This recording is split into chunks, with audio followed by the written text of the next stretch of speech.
I am so scared about writing this story. The first 10 pages just come to me like crazy. Boom, right there. The rest? I know I have to write it, but if I don't do it justice, then oh my god. I did not foresee the amount of pain this process would just bring to the surface.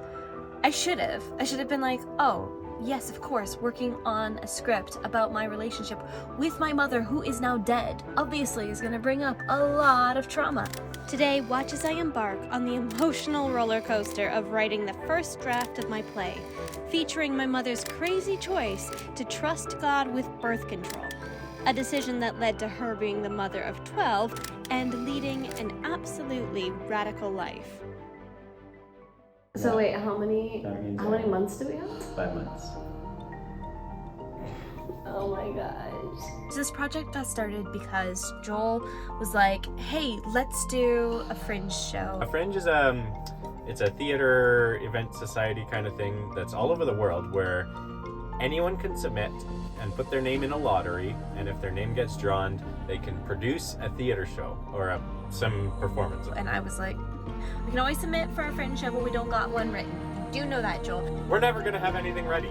If we submit and then our name gets drawn, then we'll have to produce some. What are we doing? Lo and behold, we get selected for the Calgary Fringe. What am I doing? That means I have to write a show. I think I finally know how to tell this story. Okay? I had a concept. I knew I wanted to paint on stage live while performing and telling a story. So, tell me what you got. So it starts with, hi mom, black lady, lets white kids touch her hair. So it kind of sets the scene. This is who my mother is. The first draft of any writing project is always going to be the worst one. It's just essentially like, get the verbal diarrhea out onto a page. I'm doing a drawing in the corner and mommy goes, I think it's not good that you should be drawing on Yom Kippur when we're supposed to be thinking about God. In which case she goes, we're going to ban pencils. This moment, I realize she is keeping me from my calling, and I have decided, heck, I am doing my calling. I am going to be an artist, and I'm rebelled. That's great. Sounds amazing. The only thing is I don't think this is going to be an hour. I have enough content here for like 3 hours. The first 10 pages just come to me like crazy. Boom, right there. The rest? One thing you should know about me is I find the creative process incredibly hard. Because the truth is, I've opened my computer and I look at it and I go, I don't think this is good. And then my brain goes into the critic mode where it's just like, you should just trash it all. The problem is, I now have grant deadlines to apply to, and I still don't have that first draft done. I have to make a whole promo video for Oh Mother, which is not actually even fully written yet. I'm already having to edit things because, oh, we need a sample for a grant, so I want to make sure the first 10 pages that I've got are good, right? I need to not put my mind into editor mode right now. I need to be thinking like a creative and getting this project written. I need to have a sample of me acting this thing out to submit it to places so that they can see whether or not they want me to act there. Okay, again, re-editing the whole thing. Do I have the first 10 pages memorized? Absolutely not. However, I do know this story because it is my own story, so consectenza. We're gonna make this work. Okay, I'm currently making a shot list so we can actually know what we're doing. What is this? Maybe if you looked at my shot list, you wouldn't know I'm an artist, but it's just for reference. Bruce reference. Mine, okay? Technically, when I do this show, for my staging, I want it to look like it's in an artist studio. So why not use my actual artist studio? I set up my art studio, put a canvas onto the easel.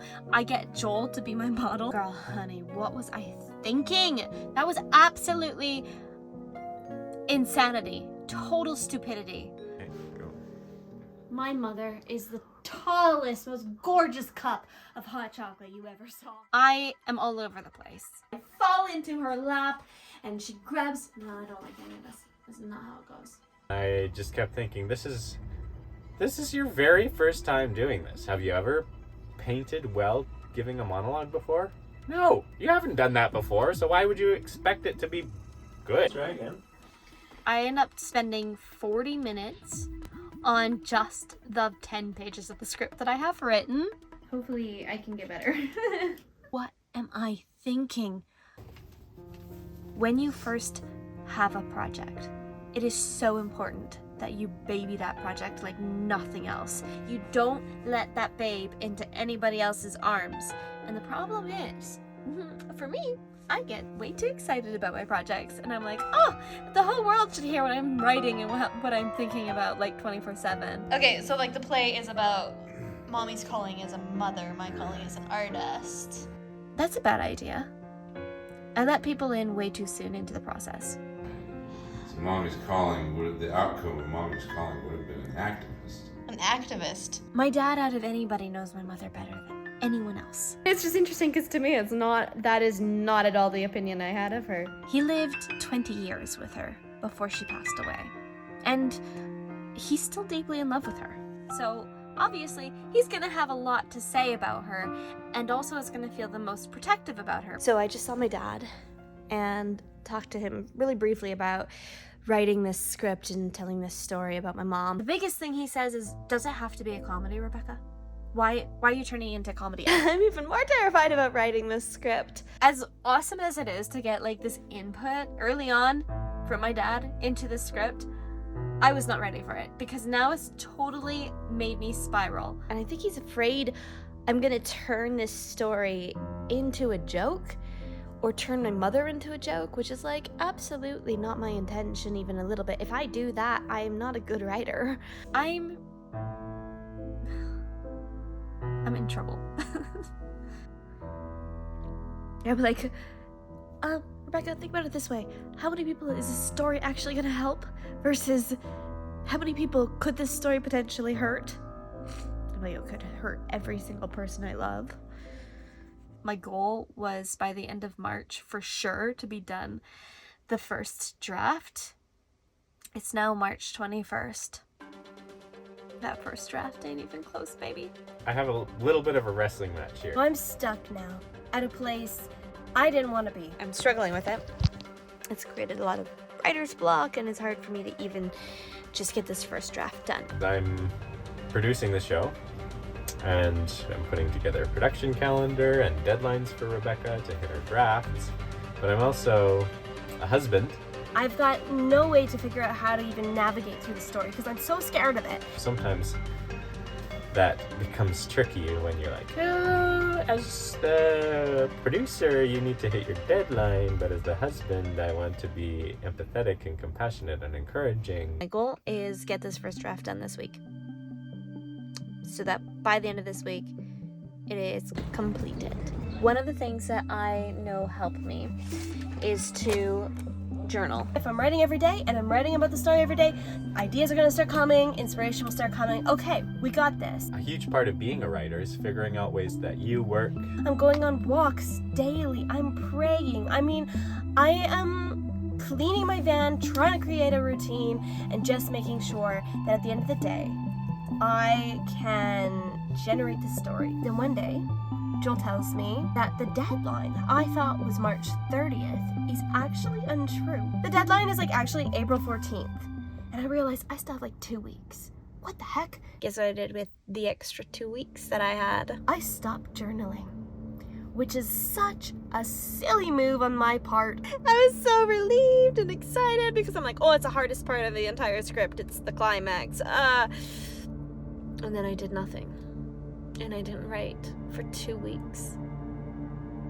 Again. Child, that was a stupid move. I just feel right now like a total failure of a human being. And like, I'm stuck because it is the most emotional part of the story. It's part of the story where I tell the story of my mom dying. And I need help. And I know I need help. And I know the people who could help me would be like my sisters. I don't want to write this part of the story because it's delving into a part of the journey that really hurts. Still hurts. I think the ending can be tricky on the story, figuring out how all the themes work together and come to a conclusion. So, we have to head to Saskatchewan. I like comedy. I don't like deaths. I don't even go to plays or movies if I know it's about like cancer and dying, because I just don't want to face it. And I know deep down that I actually can't write this script alone. Losing my mom is something that happened to all of my 11 siblings and myself. So I know the only place I can go to actually give me the strength and to give me the courage to finish this story is to go home to Saskatchewan. Hello. Hello, hello. Hey. Also, you're on camera. So I'm writing this playwright about like my relationship with mommy and being an artist. My sisters have kids, and I know that I could probably get some really good insight into my mother's side of the story. And I just start watching my nieces and nephews, because as I watch them, I start to like see how they interact with each other, and it reminds me of how like growing up I interacted with my siblings. Bit by bit, little sparks start to come to the surface again, and I start to feel that pulse to like finish this story. Our little nephews absolutely are obsessed with this van. They run up to me, Uncle Joel, can we go in the motor house? And they're so obsessed with just being in this van. They think it's the coolest thing in the world. So there's one thing left to do. I have not been here in so long that I actually don't even know if I can find a grave. I have for the longest time always felt like I never had a great relationship with my mom.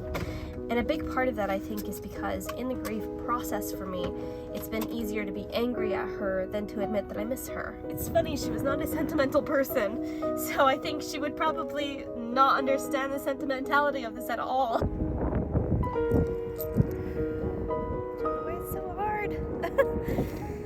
She's been gone for 10 years, 11 years, over 11 years. I just start to feel the sense of permission take hold of me and start to be like, oh, it's okay to write a version of the script that right now is quite frankly garbage. That's the first draft, it's supposed to be garbage. I'm trying to be honest and tell the truth, and I'm gonna be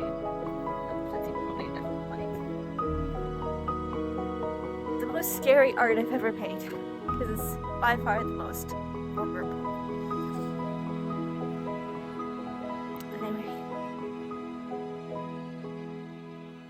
I love you. Sure enough, lo and behold, I sit down the next day and I just finish the script in a whole morning. Okay, so I'm done the play. You're done. I'm like too scared to show people it because it reads. It's just not good. It's a first draft. That's what a first draft is for. Would you be willing for me to just read it? Yeah, I would like you to read it. Being a writer myself, I can say it's a very vulnerable thing to share very early stages of your writing. So kudos for her for the courage to do that. But I am so excited and so proud of her, and this show is just starting to feel real. I'm so excited for Oh Mother to be on stage and to show it to you all. So it will be on stage August 1st to the 8th. So make sure you come out to Calgary and you come and see it. Oh, wow. As you can tell, I am moved. And I am so excited to get to direct this show. Baby, your play is so good. I'm so proud of you. It's such a solid first draft. I'm 2 weeks late for my deadline of finishing this draft, which means I only have 2 more weeks to finish the next draft.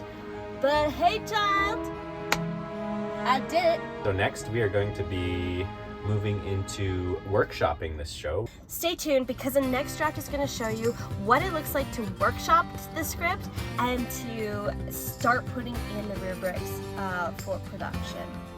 So a lot more Joel. Yeah, you get And to see it's- that cutie pie.